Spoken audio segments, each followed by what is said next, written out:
শুভেচ্ছা, বাঙালিয়ানার সায়াহ্নের সংবাদে স্বাগত। শুরুতেই শুনে নিচ্ছি সংবাদ শিরোনাম। এখনও উপনিবেশবাদী শোষক শ্বেতাঙ্গ শ্রেষ্ঠত্ববাদীদের বুকে কাঁপন ধরান প্যাট্রিস লুমুম্বা। লাশ অ্যাসিডে গলিয়েও ক্ষান্ত হয়নি, জীবন্ত প্রতীককেও ঠেকাতে চায় পশ্চিমারা। আরবি লেখা সাদা পতাকা ঠেকাতে শক্তি নয়, কৌশলের আশ্রয় নিতে চায় পুলিশ। মাদ্রাসায় কাউন্সিলিংয়ের পরিকল্পনা। এবার অন্যান্য সংবাদের সঙ্গে বিস্তারিত। একজন রাজনীতিবিদ যাকে হত্যা করা হয়েছিল তুমুল নির্যাতনের পর, যিনি জীবিত থাকতে নিপীড়কের আত্মা কাঁপত তার নামে, মৃত্যুর পরেও তিনি আতঙ্কের কারণ হলেন। এতটাই যে তার মরদেহ কবর থেকে তুলে কুচি কুচি করে কাটা হলো, তবুও নিশ্চিত হওয়া গেল না। এরপর অ্যাসিডে গলিয়ে ফেলা হলো এক বিপ্লবীর মরদেহ। শুধু বেঁচে রইল কয়েকটা দাঁত। সে দাঁতই যে শোষণ বিরোধী লড়াইয়ের প্রতীক হয়ে উঠবে, উপনিবেশবাদী শ্বেতাঙ্গ শ্রেষ্ঠত্ববাদী শক্তি কি তা জানত? 2026 সালে আবারও ফিরে এলো সেই বিপ্লবীর নাম, প্যাট্রিস লুমুম্বার নাম। এই নাম ফিরে এলো শ্বেতাঙ্গ শ্রেষ্ঠত্ববাদীদের কারণেই। বলা ভালো, লুমুম্বাকে ফিরিয়ে আনলো তাদেরই আতঙ্ক। লুমুম্বা ফিরে এলেন লুমুম্বা ভেয়া বা মিশেল কুকা এমবোলাডিঙ্গার হাত ধরে। এবারের বিশ্বকাপে কোয়ালিফাই করতে মার্কিন ভিসা নীতির কারণে কঙ্গোকে বেশ কাঠখড় পোড়াতে হয়েছে। কঙ্গোতে ইবোলা মহামারীর কারণে ভ্রমণে নিষেধাজ্ঞা ছিল, তাই 17 জুন পর্তুগালের বিপক্ষে প্রথম ম্যাচে সময় মতো পৌঁছাতে পারেননি অনেক ভক্তই, যাদের মধ্যে বাধার সম্মুখীন হন কঙ্গোর আইকনিক সমর্থক মিশেল। এই নিষেধাজ্ঞার কোপে পড়ে প্রথমে বেলজিয়াম, পরে ফ্রান্সে থাকতে হয় মিশেলকে। সেখানে তিনি কোয়ারেন্টিনে ছিলেন ও মেডিকেল পরীক্ষা করান, যাতে ইবোলা নেই তা নিশ্চিত হওয়া যায়। লুমুম্বা ভেয়া আইকনিক কারণ রংচঙে স্যুট আর চোখে চশমা পরা প্রায় লুমুম্বার মতো চেহারার এই মানুষটি কঙ্গোর খেলা হলে পুরো 90 মিনিট মূর্তির মতো নিশ্চল নিশ্চুপে দাঁড়িয়ে থাকেন। লুমুম্বার আইকনিক সেই স্টাইলেই, এক হাত উঁচু করে। কঙ্গোলিজরা এত বিরুদ্ধচারিতার মাঝেও নিজ জাতির পেতাকে ভুলেননি। যে মানুষটির লাশ পর্যন্ত গলিয়ে ফেলা হয়েছিল, শুধু একটা দাঁতের ওপর ভর করে আজীবন নিপীড়িত কঙ্গোলিজরা গড়ে তুলেছে ভালোবাসার এক প্রাসাদ। লুমুম্বা বেলজিয়ান কঙ্গোর কাসাই প্রদেশের ওনালুয়া গ্রামে 1925 সালের 2 জুলাই জন্মগ্রহণ করেন। তিনি বাতেতেলা নামে এক ক্ষুদ্র জাতিগোষ্ঠীর সদস্য ছিলেন, যা তার পরবর্তী রাজনৈতিক জীবনে তাৎপর্যপূর্ণ হয়ে ওঠে। একটি প্রটেস্ট্যান্ট মিশন স্কুলে পড়াশোনা শেষ করার পর লুমুম্বা কিন্ডু পোর্ট এম্পেইনে কাজ করতে যান, যেখানে তিনি ইউলুয়েস ক্লাবে সক্রিয় হয়ে ওঠেন। তিনি কঙ্গোর পত্রিকাগুলোর জন্য প্রবন্ধ ও কবিতা লিখতে শুরু করেন। 1958 সালের অক্টোবরে তিনি অন্যান্য কঙ্গোলীয় নেতাদের সঙ্গে একটি আন্দোলন শুরু করেন, কঙ্গোলিজ ন্যাশনাল মুভমেন্ট, কঙ্গোর প্রথম দেশব্যাপী রাজনৈতিক দল। ডিসেম্বরে তিনি ঘানার আকরায় প্রথম সর্ব আফ্রিকান গণসম্মেলনে যোগ দেন, যেখানে তিনি আফ্রিকা মহাদেশের বিভিন্ন প্রান্তের জাতীয়তাবাদীদের সাথে সাক্ষাৎ করেন এবং সম্মেলন কর্তৃক প্রতিষ্ঠিত স্থায়ী সংগঠনের সদস্য হন।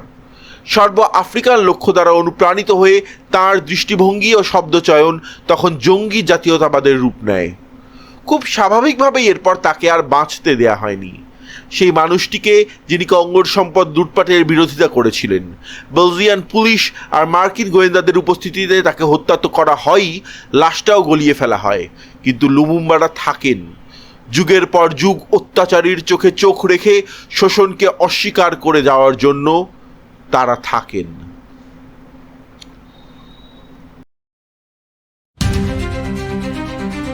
সাদা কিংবা কালো কাপড়ের উপর আরবি লেখা পতাকা কিছুদিন ধরেই ছড়িয়ে পড়েছে দেশের বেশ কিছু এলাকায়। সেতু, সড়ক ও বিভিন্ন উঁচু ভবনের ওপর এই পতাকা উঠতে দেখা যাচ্ছে।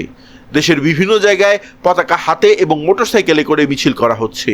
অনেকে সামাজিক মাধ্যম ফেসবুকে এ ধরনের পতাকা বিক্রির প্রকাশ্যে ঘোষণা দিচ্ছেন।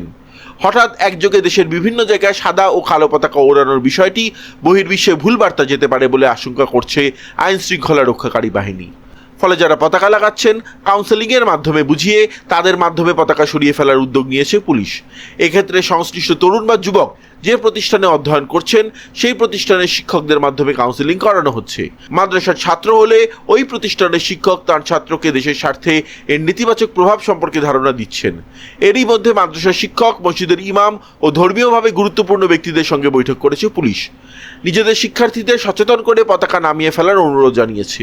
পুলিশের দাবি, নমনীয় প্রক্রিয়ার মাধ্যমে অনেক জায়গা থেকে এরই মধ্যে পতাকা সরিয়ে ফেলা হয়েছে। এছাড়া সামাজিক মাধ্যমের যেসব আইডি থেকে আরবি লেখা পতাকা উঠতে উদ্বুদ্ধ করা হয়েছে তার পেছনে বড় ধরনের কোনো চক্রান্ত রয়েছে কিনা তাও তদন্ত করছে পুলিশ। সাইবার অপরাধ বিভাগ এই তদন্ত করছে। গত রোববার পুলিশ সদর দপ্তরের অপরাধ সভায় পতাকার বিষয়টি আলোচনায় আসে। ভার্চুয়াল ওই সভায় 64 জেলার পুলিশ সুপার ছাড়াও ইউনিট প্রধানরা যুক্ত ছিলেন। সভায় পুলিশ প্রধান মোহাম্মদ আলী হোসেন ফকির বলেন, কারা, কেন, কী উদ্দেশ্যে সাদা কালো পতাকা ওড়াচ্ছে তা চিহ্নিত করতে হবে। পুলিশের অতিরিক্ত IGP crime and operations Khandakar Rafiqul Islam বলেন, দেশের কোনো জায়গায় সাদা কালো পতাকা ওড়ানো হয়েছে তার তালিকা আমাদের কাছে আছে। এসবে যারা যুক্ত ছিল শিক্ষকদের মাধ্যমে তাদের এই নেতিবাচক দিক সম্পর্কে বোঝানো হয়। আটক বা মামলা দিয়ে আমরা এই বিষয়টি সমাধান করতে চাই না। কাউন্সেলিং করার পর অনেকে পতাকা খুলে নিয়েছে। কোথাও পুলিশ স্থানীয় ধর্মীয় শিক্ষকদের সঙ্গে বসেছে। অতিরিক্ত আইজিপি আরও বলেন, যারা পতাকা টানিয়েছেন তাদের কারো ভাষ্য, ব্রাজিল আর্জেন্টিনার পতাকা থাকলে কেন তারা এই ধরনের পতাকা ওড়াতে পারবে না। তবে এই ধরনের কর্মকাণ্ডে বিদেশে ভুল বার্তা যেতে পারে এটি তাদের বোঝাতে সক্ষম হয়েছি। এর বাইরে উগ্রপন্থী চিন্তা থেকে কেউ এটি করছেন কিনা তা আমরা তদন্ত করছি।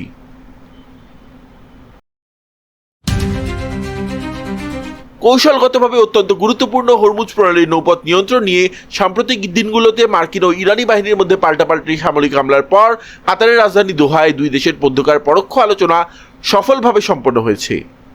কাতার ও পাকিস্তানের মধ্যস্থতায় পৃথকভাবে এই আলোচনা অনুষ্ঠিত হয়। খামেনির হত্যাকাণ্ডের পর দুই দেশের মধ্যে এটি প্রথম বড় কোনো কূটনৈতিক উদ্যোগ। এই পরোক্ষ আলোচনায় মার্কিন পক্ষে উপস্থিত ছিলেন মধ্যপ্রাচ্য বিষয়ক বিশেষ দূত স্টিভ উইটকফ এবং ট্রাম্পের জামাতা জ্যারেড কুশনার। অপরদিকে ইরানের পররাষ্ট্রমন্ত্রী আব্বাস আরাকচি বা স্পিকার মোহাম্মদ বাঘের গালিফা অংশ নেননি।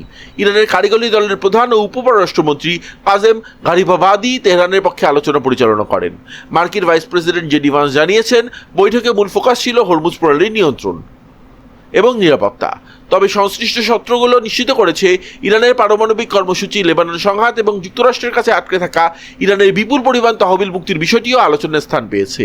ইরানের উপপররাষ্ট্রমন্ত্রী কাজেম গারিবাবাদি জানান, দোহায় দুটি পৃথক বৈঠক অনুষ্ঠিত হয়েছে। প্রথম বৈঠকে আমেরিকার চুক্তি লঙ্ঘনের বিষয়গুলো নিয়ে আলোচনা হয়। যে কোনো বিরোধ তাৎক্ষণিকভাবে মেটাতে দুই পক্ষ একটি স্থায়ী যোগাযোগ চ্যানেল প্রতিষ্ঠার সিদ্ধান্ত নেয়। দ্বিতীয় বৈঠকটি ছিল যুক্তরাষ্ট্রে অবরুদ্ধ থাকা ইরানের $6 বিলিয়ন তহবিল অবমুক্ত করার প্রক্রিয়া নিয়ে।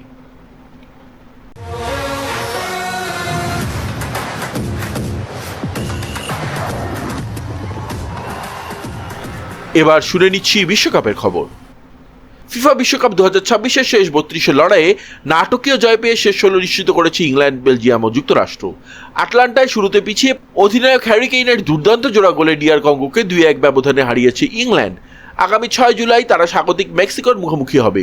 অন্য ম্যাচে ফুটবল ইতিহাসের অন্যতম সেরা কামব্যাকের গল্প লিখেছে বেলজিয়াম। সেনেগালের বিপক্ষে 85 মিনিট পর্যন্ত 2-0 গোলে পিছিয়ে থেকেও 3-2 ব্যবধানের অবিশ্বাস্য জয় ছিনিয়ে নেয় তারা। অতিরিক্ত সময়ের 125 মিনিটে পেনাল্টি থেকে জয়সূচক গোলটি করেন ইউরি তিলেমান্স। বসনিয়া ও হার্জেগোভিনাকে 2-0 গোলে হারিয়ে শেষ 16তে পা রেখেছে স্বাগতিক যুক্তরাষ্ট্র। ফ্লোরিন বালোগান লাল কার্ড দেখায় শেষ 30 মিনিট 10 জন নিয়ে খেলল মালিক টিলম্যানের দারুণ ফ্রি কিক মার্কিনদের জয় নিশ্চিত করে। নকআউটে যুক্তরাষ্ট্রের প্রতিপক্ষ বেলজিয়াম।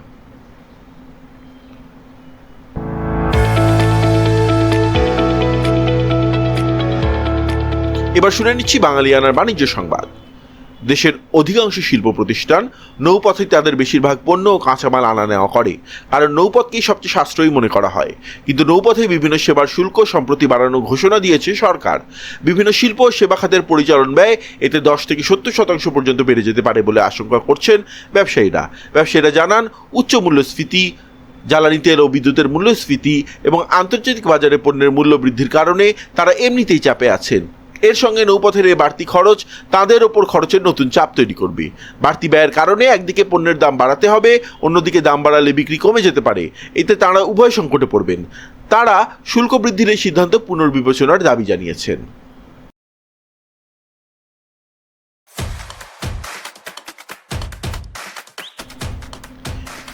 এবার শুনে নিচ্ছি বাঙালিয়ানার ক্রীড়া সংবাদ। বিশ্বকাপ জয়ের পুরস্কার শুধু ট্রফিতেই সীমাবদ্ধ থাকছে না মার্কিন ফুটবলারদের জন্য, থাকছে এক চমকও। ট্রফির পাশাপাশি তাদের একটি ফুটবলকে পাঠানো হবে চাঁদে। যুক্তরাষ্ট্রের ফুটবল দলকে এমনই এক অবিশ্বাস্য প্রতিশ্রুতি দিয়েছে নাসার মহাকাশ বিজ্ঞানীরা। নাসার প্রধান জেরেড আইজ্যাকম্যান চাঁদে স্থায়ী ঘাঁটি তৈরির পরিকল্পনা নিয়ে আয়োজিত এক অনুষ্ঠানে সেই প্রতিশ্রুতি দেন। মার্কিন ফুটবলারদের উদ্দেশ্যে তার বার্তা ছিল, চ্যালেঞ্জটা তোমাদের জন্য, বিশ্বকাপ যেত, বাকিটা আমরা দেখছি। বিশ্বকাপ উপলক্ষে নাসা এরই মধ্যে একটি ফিফার অফিসিয়াল ফুটবল আন্তর্জাতিক মহাকাশ স্টেশনে পাঠিয়েছে। তবে আইজ্যাকম্যান বলছেন, যুক্তরাষ্ট্র যদি সত্যি বিশ্ব চ্যাম্পিয়ন হয় তাহলে সেই ফুটবল আরও অনেক দূর চাঁদে নিয়ে যাওয়া হবে। এ প্রসঙ্গে তিনি স্মরণ করেন 1971 সালের অ্যাপোলো 14 অভিযানের মহাকাশচারী অ্যালান শেপার্ডকে। মহাকাশের মাটিতে গলফ ক্লাব দিয়ে কয়েকটি শট মেরে ইতিহাস গড়েছিলেন শেপার্ড। বাঙালিয়ানার সায়নের সংবাদ শেষ হলো। ধন্যবাদ।